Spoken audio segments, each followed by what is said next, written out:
It is extraordinary that they think that, that they think that somehow they have suffered at the hands. There's been some pain involved. What about Harry's reference to his wife being like his mother, the late Princess Diana? You and I have discussed that before. What do you think the royal family will be making of all that?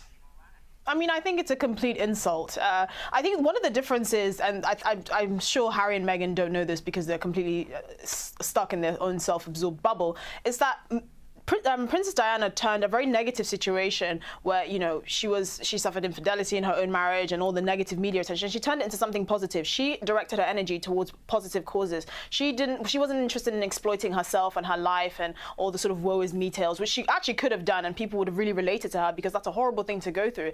And then on the flip side, you have Meghan and Harry that don't really stand for anything. The only duty that they know is to themselves. It's all about self-promotion and self-aggrandizing. And I think to draw parallels between them and the good work that Princess Diana did is completely ridiculous, and that's pretty much why they have such a negative public reputation, is because we can't connect with them because they're all about themselves, right? And even if they try to promote good causes, they would somehow find a way to make it about themselves, and that's what's really off-putting, and that's the stark difference between them and the royals. The royals are all about self-sacrifice and duty and service to others, and they're just about service to themselves. And so I think to draw a parallel between Meghan and Harry and Princess Diana is completely ridiculous.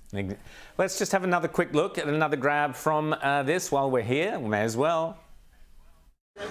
Are you harming your family, Harry? Harry, are you putting money before family? Are you putting money before family? Oh, the rock star treatment, being hard-hitting questions. It looks like they have a dreadful life. I don't know how they coped, Esther. I mean, what would you do in Meghan's shoes? Would you find it so appalling that you'd have to turn on your in-laws in the way that she has?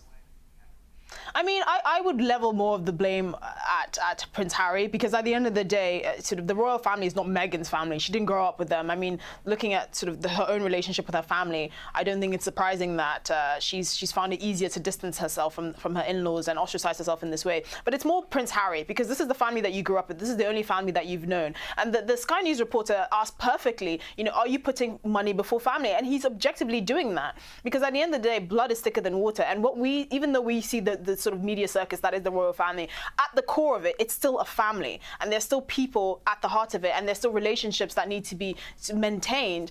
And to sacrifice all of that, which is what it looks like he's doing for the fame and money and sort of the glitz and glamour of Hollywood, it's soulless. And at the end of the day, one day you will need your family, and you would have ostracized a lot of them because you were in sort of a shameless pursuit of fame and money. So, Esther, how are the Brits taking to this now? I mean, is this the final straw? We saw in the trailer kind of Prince William and Kate looking kind of daggers. It was all sort of as if there was some huge family feud and that was being beaten up. How are the British public responding? Are they bored with it now? Are they fed up? Or are they getting angry? Well, I think we do recognise that obviously as a Netflix documentary it is dramatised, and Meghan and Harry are doing their best to sort of feed into that drama machine. Whether they think it's in their best interest in terms of PR and sort of their public image, that's on to them. The British public are genuinely kind of apathetic about this. We know that the royal family has endured worse, from Prince Andrew to, the Queen's Annus Horribilis in the early 1990s. So, there have been moments of utter turmoil in the royal family, and they've still sustained, they've still been maintained as a family today. So we just think this will blow over. We just want them to get it all over with. Harry's book to come out, them to get milk as many deals as they can from peddling the royal family's name, and then eventually it will blow over because they'll have nothing else to offer, because they're not really people of repute or of any sort of standing, really. Well, on to something more serious. So, Rishi Sunak is giving our Prime Minister a run for his money on bad energy policy. He's planning to increase exports of American gas at the same time that he's banning fracking in the UK. So you're importing the gas, but you're not drilling it here. How does this magically solve the planet's climate woes that the Brits seem so concerned about? Isn't it slightly illogical? Yep, it is the cognitive dissonance of the ruling elite, which is not foreign to the ruling elite in the EU as well. They were happy to import cheap Russian gas whilst diminishing their own gas production facilities and capacities at home.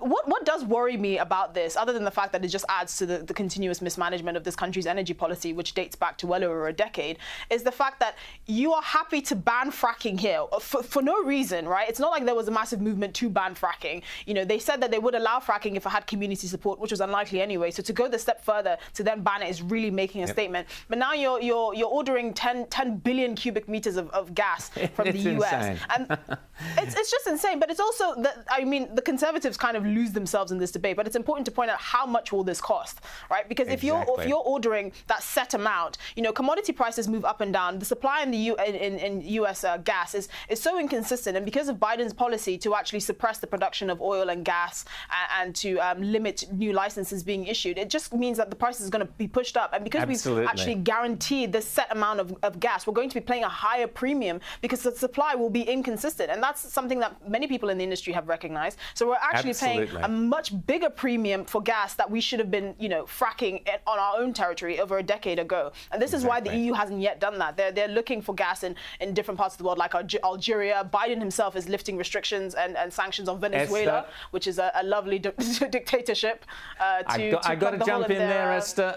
We've run out of time. I'm sorry about that. Well, I want to continue this discussion because you are right on top. You are so good on this topic. We'll chat next week. Thanks so much for coming on this evening.